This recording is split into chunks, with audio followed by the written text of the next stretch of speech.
At Inspiring Change, we help our clients build work cultures that bring out the best in their people. We created this podcast to share real stories and insights from those who are shaping better workplaces every day. So grab a cuppa and pop in your earbuds. Wherever you are, you're very welcome to the Building Better Cultures podcast. We're excited to have you with us. Hello there, and welcome to the Building Better Cultures podcast with me, Scott McInnes, where, as you know, if you are a previous listener, we talk about all things culture, communications, change, leadership, and hopefully leave you with some practical things to take away and do today, right now, tomorrow, in one of those spaces. My usual ask, and I'll say it again, and I'll keep saying it. Please do give us a little review and a little rating in whatever you're listening on right now. It'd take you 2 seconds while you're listening, and it would really, really help us get the podcast out there. So that's my ask of you. Thank you very much. Today's guest is Glenda Kirby, who is the Chief Customer Officer at Poppulo. Now, for those of you who don't know Poppulo, how dare you? A very famous, Irish-founded, Cork-based employee communication and workplace experience and engagement platform. It's been around for years and years and years. I knew Andrew, the founder, back in the days of Newsweaver before it even became Poppulo. That was a while ago. Nowadays used by brands around the world like Marks and Spencer's, National Grid, Xerox, HSBC. With a reach, I was looking at your website earlier, actually, a reach out to 50 million employees, which is pretty impressive. And prior to that, nearly a decade at Indeed.com and LinkedIn in senior customer success roles. But today is much more for me about the internal and probably starting to think about from a leadership perspective. And I love chatting to people like you, Glenda. And we should say hello. Hello, Glenda. Hi, how are you? I'm good. I nearly forgot you were there. I was just going one. Sorry about that. I love having guests like you on because it's really interesting that the role that you're in is about helping other organizations to be more effective communicators. But of course, the role that you're in also requires you as a leader in the organization to be a really, really good communicator as well, because you've got your own team to bring on the journey. We'll hopefully get a little maybe a little flavor of both angles as we go through the next 30 or 35 minutes. Yeah, absolutely. One thing that always strikes me about really good internal comms is that it's about how we build trust. And trust is a really big foundation for strong and aligned cultures. So I wonder, from your perspective, in the roles that you've had and in the jobs that you've done and now in Poppulo, when you think about the impact of transparency through really strong comms, empathy, intentional messaging, how does all that come together to start to build trust and then go on then to strengthen culture? Yeah, I mean, I think trust is becoming so prevalent now of a discussion again. I think with the surge of AI, we all need to be thinking about trust every day, all day, with our teams and with our customers. For me, I mean, trust is about consistency. And when we used to think about change and communications, it would be very planful. We'd be thinking about, right, a change is coming down. We need to think about how to win hearts and minds. And now it's all day, every day. So we have to really build that muscle of consistency, of honesty. Um, and I think the skills that are shown up now for leaders have changed. It's all about like how transparent you are as a leader or as a business or as an organization. And how that's showing up. Yes, it can show up in internal communications, but it's showing up in your communication every day, I think, with your teams, with the people around you. I think as well, hybrid working, remote working has had a role to play there. I think a lot about like proximity bias. I mean, we were chatting earlier about I'm here at home, I work from home most days. Um, which is great. With it comes flexibility, and that's brilliant, but also proximity bias plays in. So how do you really start to communicate with people that you're not seeing every day, you're not on a Zoom with every day? And that, I think, is the trust that needs to be built up with that internal communications. So that's a tool that I use to help me. And I think you need to be consistent, it needs to be repeatable, and you need to show that kind of empathetic edge as a leader within those communications. So I think it's really, really important now, probably Mm. more important than it was previously. And when you think about the role of internal comms, and I love that you picked out the idea that we used to be quite planned about change because it was coming and we saw it and we said, well, here's what we need to tell people and here's what's going to happen and here's it, and then we'll be finished.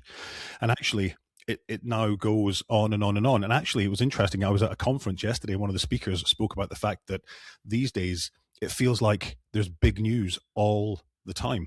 That we used to get, when big news happened, we would get a news flash, a big yellow strip across the middle of whatever program we were watching on the telly, and it would say the Pope has died, or Britain's gone to war with the Falklands, or a man's landed on the moon, or whatever.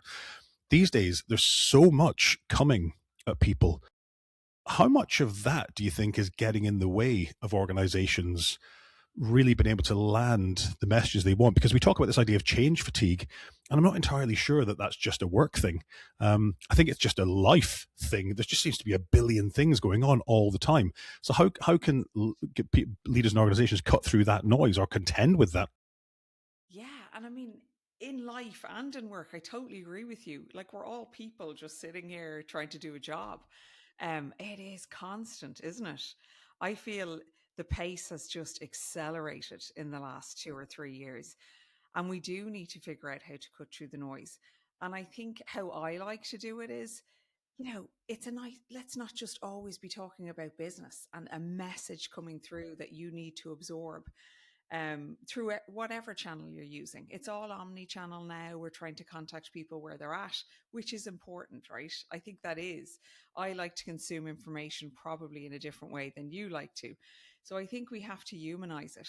And it shouldn't always be a message about business. Are we talking about what's going on in the world? Are we talking about what matters to people? I love that Maya Angelou quote. I mean, I'm sure you've heard it so many times, but I think people really resonate with how something made them feel. And I often think about that when I'm trying to deliver a message. I think about what channel would you like to receive this through? What way is it going to resonate with that person? But how's it going to make them feel? I mean, I could be receiving a message and it lands so differently than if you're receiving it. Your day could be different than mine. What's going on in your life could be different to what's going on in mine right now.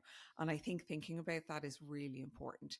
Having that skill set to be able to empathize with the person on the receiving end is really, really important. And I think it's that shift in how we're recruiting for leaders is happening now. Those skills that we require now are just so much more prevalent than they were maybe 15, 20 years ago. And it's hard, right? It's hard to actually get those skills in an interview process. How do we actually figure out, how are they going to resonate with their team? So I think all of that's becoming really, really important. Cutting through the noise is important. And I think how we do that is like consistency, knowing how something's going to land, getting feedback and actually acting upon that feedback. So not just delivering messages and always feeling, all right, we've messages going out on a daily basis. And we think about things like timing, that's important. We use all the data we have available to see, right, when's the best time to send it? What should it say? What's resonating? But more importantly is, what's the feedback on the back of that? Are you actually actioning what you're hearing? Are you actively listening out to your teams? Sentiment analysis is important. EMPS is important, but actually showing I'm actually going to action what I've heard today. And it's not just thank you for your feedback and we're going to move on with the next message. So I think that's really important to be able to show that. And of course, a huge amount of what you described there, you're talking, and in my head, I'm going, yeah, that's a leader's job. That's a leader's job. That's a leader's job. So that those people managers, people leaders, supervisors, line managers, call them what you will. Those people in that middle management layer are such a critical channel because they are the ones that, to your most recent point there, can take that feedback Mm-hmm. in terms of landing a message. They know that, you've just gotten a new puppy and you might be up half the night because it's like worse than having a baby. They know that, maybe somebody's mother has just died or their car just broke down or their child's got mumps or whatever. I don't even know if people get mumps anymore. Do they? I don't know. I think they do. I think it's coming back, Mumps, is that a unfortunately. thing? Is that a thing anymore? I don't know. But we know the people really well, and we know those 6 or 8 or 10 people more intimately than somebody more senior in the organization might know them. Like you, for example, in your role is a very senior role. You might not know people intimately down through the organization, particularly, again, to your point, in a hybrid world where we don't see people all the time. We're not walking past people's desks anymore. And the sense I get from that, plus all that busyness stuff that we talked about and all that noise, I am getting to a question, is that the role of leaders. I was literally at this conference yesterday, and I said to the person beside me, I wish this interviewer would just literally get to the bloody question, because this is painful. People, I'm getting to the question. It's fine. So for me, yeah, it's coming. It's coming. The role of leaders seems to be getting harder, seems to be getting busier. What does that look like in your context? And what have you seen changing in recent years? I think it is changing. And I think there's massive responsibility on leaders. Like, it's not an easy job. And I often think back, to a time when I wasn't a leader and was being an individual contributor is challenging. Yes, probably if you become like a subject matter expert, but leadership, there's great responsibility that comes with that. And, it's really challenging now. But there are great supports in place and there are great things you can do to help enhance your leadership skills. But I think, being self aware, as you've said, you're not going to know every member of your team if your organization is very, very large. But I think making that effort to try and resonate with different people on the team is super important, whether you're going to know them individually or not. People trust their leaders because they are in the trenches with them. They understand what their day to day role entails. Maybe senior leadership don't know the day to day ins and outs. They don't know the challenges you're facing every day. So it's important that direct leaders are trusted and believed by the teams that they're working with. So that's why they're such a pivotal role within the organization. That's why becoming a great communicator, being able to translate daily strategic change into like reality is so important.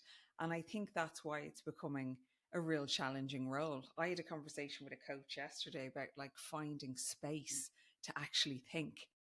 And it's really important that leaders do that, like take that pause to figure out whether it's communication that's landing, a change you're driving, a massive organizational change.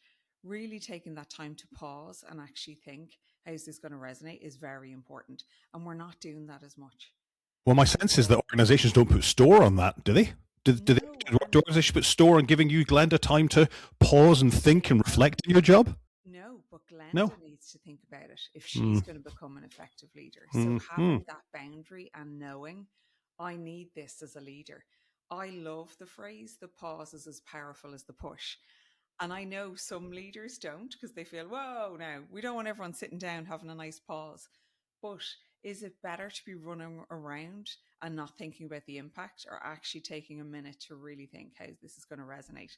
And we've such wonderful tools now. We can see the data behind how things are resonating through sentiment analysis, through, certain tools like obviously Poppulo is a tool you can use for internal communication. But I think it's important to take that minute and really think about things. You don't get afforded that every single day, and you have to be a critical thinker on your feet now to be an effective leader. But I think if you have that opportunity, take it as well. One of the things that you mentioned there was that there's loads and loads of great supports for leaders to become better, or better managers, let's say, because I think it's funny, management has become a bit of a dirty word. Everyone needs to be a leader. We need to lead. But actually, we do also need to manage teams as well, and we need that skill. Yeah. But I think when you look at the Gallagher State of the Sector survey over the past number of years, and I actually haven't looked at the 26 one yet, it's often said that leaders are saying we really need skills in the area of communications. We really need upskilling in the areas of how we can actually do some of the things that you described there.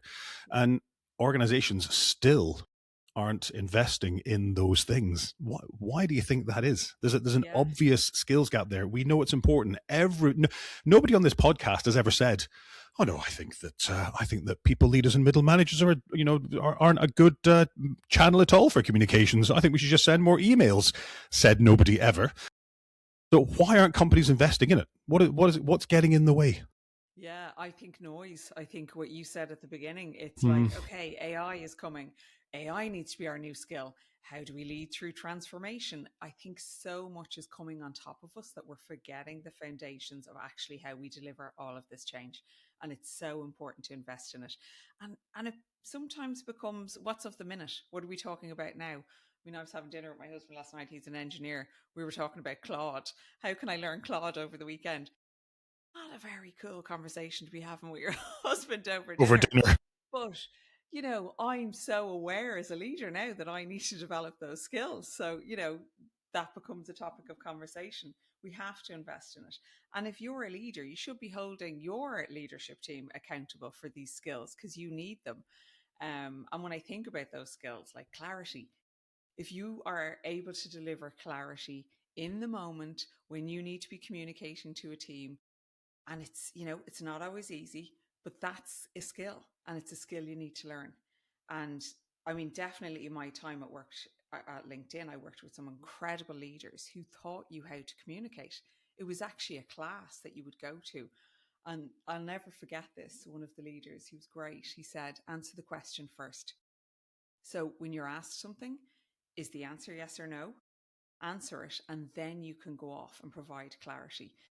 And I thought, wow, this is a great skill to develop and learn. And it's a simple, really simple trick and tip, which I use now. Because, like you said, I'll get to the question. But sometimes you're going down like a road, and you're like telling this great story and they're waiting on the answer. The audience is waiting on the is it yes or no. And I think if you bring that up front, that's a really good tip that I learned early on in my career. And it's something that we should be teaching, those little tips and tricks in the moment that matter. Yeah, there's a very good friend of mine who was, we throw around this term tone of voice, and tone of voice didn't exist before the mid-80s. So what do we want our organizational tone to be? What do we want to sound like? Do we want to be formal? Do we want to be friendly? Do we want to use we have and I will, or do we want to be we have and I'll? What type of organization do we want? And John Simmons, I remember one exactly, basically the written version of what you described there, which is the third paragraph test. He said, write the first draft of your email and then take the first paragraph and put it first. Brilliant. And then do a re-edit. And he said, because what's happened is you said, dear Glenda, hi there. Hope you had a great weekend. Next, please. Further to the conversation that we had about X, Y, and Z. Third paragraph. On reflection, I think what we need to do is, there's your answer. Yes. Take that, put it up front. Yeah. And it was brilliant. And it's effectively exactly the same. Just give people what they want. We keep saying we're so time poor. There's so much going on. We don't have time to look at 50 million page emails. So actually, just cut to the chase. Often people aren't listening until they hear that piece that they need, the yes or the no, or the what's actually going to happen. You're kind of like just sitting there waiting on that to come. So yeah, I think it's important, and it's a good tip that's always stood with me. You've reminded me, I had a leader also at LinkedIn that said to me, if I'm reading something on my phone and it's more than 5 scrolls, forget it, it's gone. So I want it in that top paragraph. So you're right, that's a good tip that I'll take. Love it. And of course, advertising people have talked about above the fold forever. Yeah. Is it above the fold?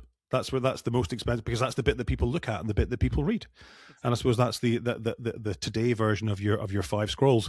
You talked about clarity, and we've talked a little bit about tone of voice. We talked a little bit about getting to the point. What other skills and tools do you think leaders need to be those really good communicators that people like you internally in an organization, or me, who's maybe coming in to consult in an organization, need them to be? I think the second important one for me would be empathy.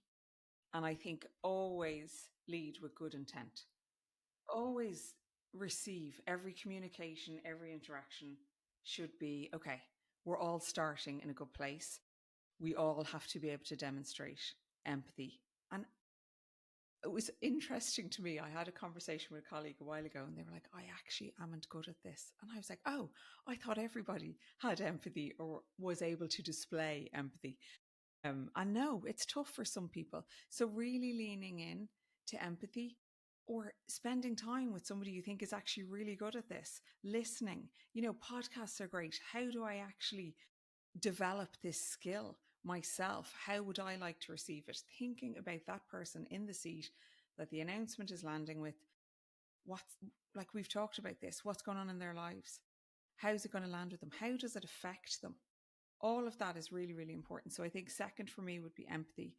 I think third is authenticity. I relate to it so well. So I always like to think about, how would that land for me? How would that land for me in a certain situation? So be genuine and be human. We've kind of, like you said, with tone of voice, have we moved away from being very, very corporate and reading an email in a certain way that you kind of have to look at it and go, do I need a dictionary here? You know, be human. Like we are all human, and just be honest, I think, through communication. I think we talked about trust at the start.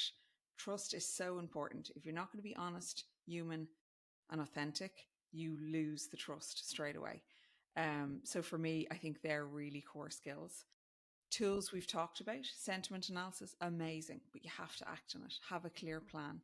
Make sure your managers, your leaders, if they're listening, and if somebody has given you their time to fill in a survey or tell you how they're feeling, have a plan of action.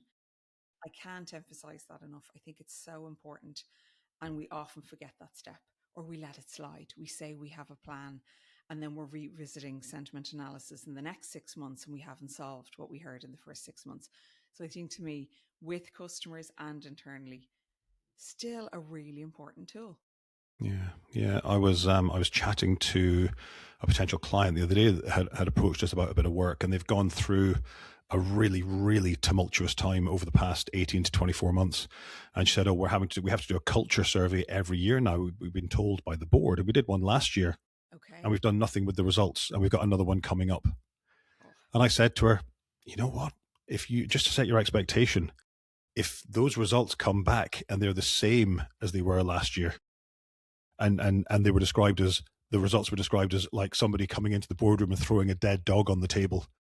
I said, if those results are the same this year, you are doing very, very, very well. I would fully expect them to be worse because it was bad then, yeah. and you've done nothing about it. Yeah. So And what's that how going to? can What's that that? What does that say to people? exactly? And how can that be an effective team if you're sitting here giving your time and it's golden to get that feedback as a leader that these are major challenges in our business that we want addressed. Now, we're realists.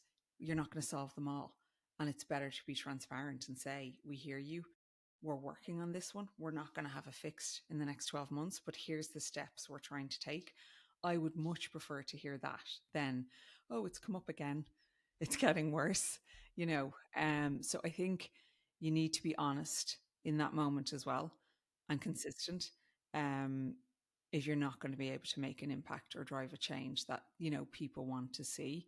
But maybe through things like lunch and learns, coffee mornings, informal sessions that you can dig into it and really find, is there something else that I could fix that is within my control? And I think they're important also, because sometimes the requests are not achievable. Like, let's be honest, they're Of not course. all. Yeah, Yeah. but I mean, I think you can make small impact with things that actually might make a difference if you really dig into those suggestions. And I just think it's really important to be listening. Yeah, and maybe though, what, not maybe, absolutely, those big things that you maybe just can't do something about because of budget, because of regulation, because of people or whatever, that you just say, we've heard you. These are the five big things that you said were problems right now. Yeah, These three we can do nothing about, and here's why. yeah. The These why. two, Got it. yeah, the why. Yeah. Yeah, yeah. So important. This episode is brought to you by Inspiring Change. We work with senior teams to help them be clear and intentional about the culture they need to be successful, to communicate change in a more human way, and to give their leaders the skills, tools, and confidence to be amazing catalysts for change. To learn more about our work and who we do it for, just pop along to inspiringchange.ie. I want to come back to empathy just for a second. I remember years ago, Shane Barry, who was a good friend of mine and a colleague when we were in AIB together, he was a coach and we were doing my MBTI I'm an ENTJ, in case anybody cares. Probably no surprise to anybody. But he was asking me about, how do I think people want to be treated? And I said, well, I treat people the way that I like to be treated. And he said, why do you think that anybody wants to be treated the way that you want to be treated? Surely, and it's a line that we throw around all the time. I'll treat people the way I want to be treated. It's called the golden rule. And but that's since moved on to treat people the way they want to be treated. Yeah. And that's the platinum rule.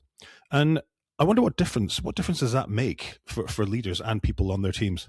I think that's tough. I think it's one of the hardest ones, right? Because you've said at the beginning of the call, we don't know everybody intimately, like we used to. Maybe you do, maybe you have the luxury of knowing everyone on your team, and it's great that you would know how certain things land. And I think tools like insights profiles or really understanding people, how they like to receive information, who they are as a person, are great tools to help with that. But I think you're spot on.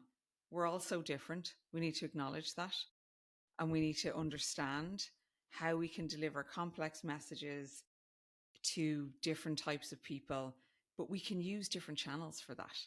Maybe people like receiving a message in person. Maybe they like email, maybe they like Teams, maybe they, all these different channels that we can use. And I think asking that is important. The way sometimes you get surveys now and it's like, how would you like to consume this information? I think they're brilliant. I'm a visual learner. I love video. Absolutely love it. Do I want to sit and read 50 emails? No. I Nobody does. absolutely don't. No. I love a video, Yeah, So it's yeah. really important knowing that and being able to have those different channels. So I think learning that as you go is important when you're trying to be empathetic in a situation, and getting the feedback right, how it landed. That'll help you understand different people and the way they like to receive information. And I also think, I mean, just for any people listening who've got teams, and I think that from people like me and people like you, Glenda, they probably hear this a lot. You are that really important channel. It's important to know what people need and want, and then communicate with them in a way that lands with them.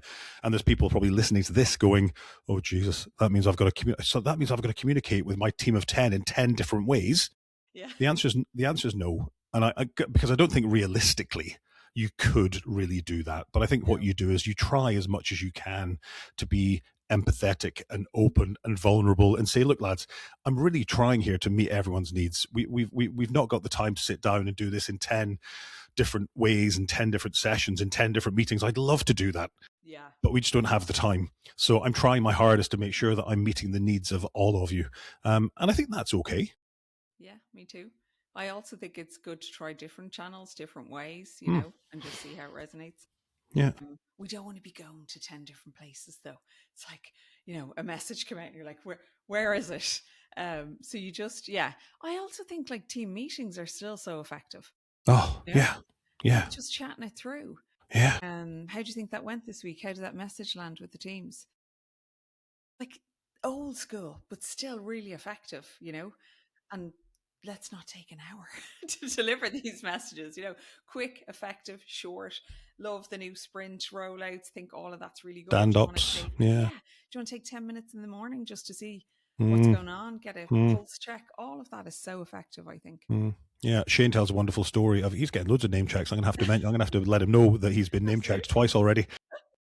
He tells a great story of his boss who would sit down with the team when a big comm came out. His boss would be in earlier than the team when he was working in L&D, and would print 5 copies of the whatever the communication was. He'd highlight out the important bits and leave it on people's desks and just say, have a read of that, and then let's have a chat after about how that actually affects us. You're like, oh, Okay. communications 101. Brilliant. Yeah. Here's what I think that you Yeah. should get out of this. Yeah. Brilliant. But don't worry about all the other noise because that doesn't affect Yeah. us. Why Here are the think about important it bits for different? us. Yeah. Let's go back to change for a bit because we talked about that daily change and the noise and the cutting through the noise and all that stuff, and the fact that change in many ways is really really complex. And I wonder, for me, those leaders really come to the fore as communicators during change. So in order to bring people through that change. And I've now got Kubler-Ross change curve in my head, where we try and get that valley of despair a little flatter, and we try and Yes. pull in the time over which the change is happening to be a little shorter. But of course, for me, that's very much about effective communications, how we bring people through the emotions of that change.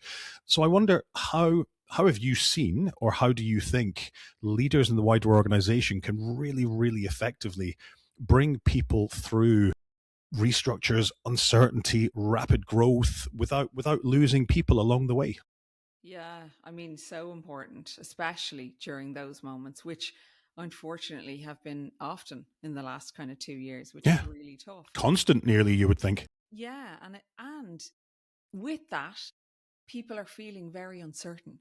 So you have to be really conscious how you're going to drive that change or how you're going to communicate through it, because people are already feeling nervous. AI is making people nervous. This, constant change with people losing jobs, losing roles, making people feel uncertain.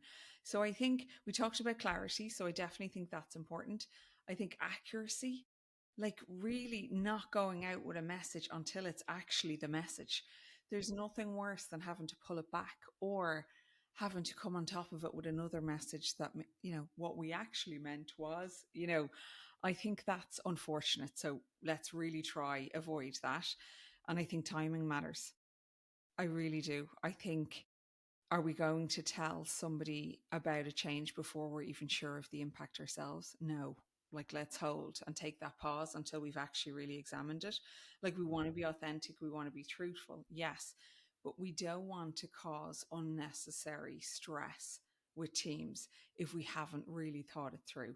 So yes, I think about the change curve and all of those tools that we would have had previously, but I think the three things that resonate with me are accuracy, clarity, and timing. Very important. Really thinking about, when's the best time? What am I going to communicate? Am I clear in my message and what it means to that individual? And maybe the message means different things to different people. We've talked about that. And maybe you need to take a group aside that it's actually going to impact. And yeah, you're going to have to drive it in that way. But I think thinking about those things at the forefront is very important before you even go out with that message. Um, and then bringing the human element in. Like, we know that these changes are going to cause a really negative human impact. And bringing the empathy that we discussed in is super important. But if you're not in that position, also recognizing like it's not affecting you, but you need to be able to be there to support people through it. So in a leadership way, in a manager way, and not kind of going too far into that. But yeah, it's been really tough, I think, over the last 24 months on leaders. And it's still happening. So leading through that has been difficult. And I think recognizing that is important. Yeah. And do you think that leaders sometimes worry that if they go out with the empathetic line of, look, this is going to be really tough for lots of people in the organizations, ultimately, there is a really super empathetic message that the leaders get it. And thank you. That's great. You understand the pain that we're going through.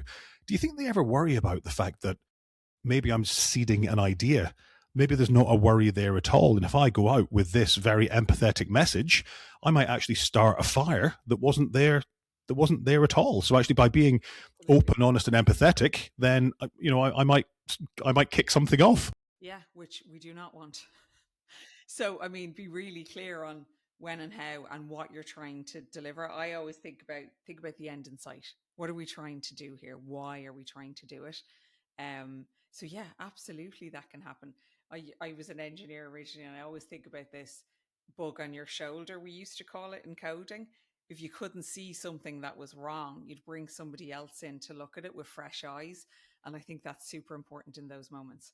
Like, if you are so ingrained in an organization, you often forget what it feels like to be on the receiving end. So bringing somebody else in for extra pair of eyes, open to feedback, that this isn't going to land well, or is it necessary, or what are you going to cause by this actually going out today? So I think that's important as well. There's a line that I heard a few weeks ago, and I've been using it all the time ever since. I'm sure people are sick of it. When you're in the bottle, you can't read what's on the label. Yes, absolutely. You're so And caught in that moment.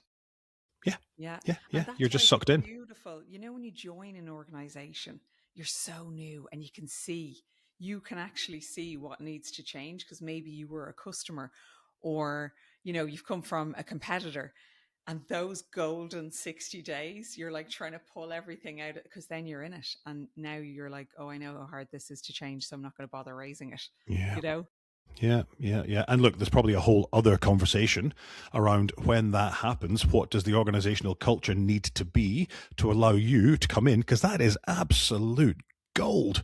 Somebody Go. brand new coming in and going, why are we doing that like that? And why do we do this like that? And why does that process look like that? And why does that, would you shut up and just leave us alone because we're busy enough already trying to make, actually that's golden. And then what happens is you just get sucked into the way of doing things after that 60-day, 90-day, 100-day golden period and gone. And that feedback is gone forever because you've been sucked into the ways of doing things.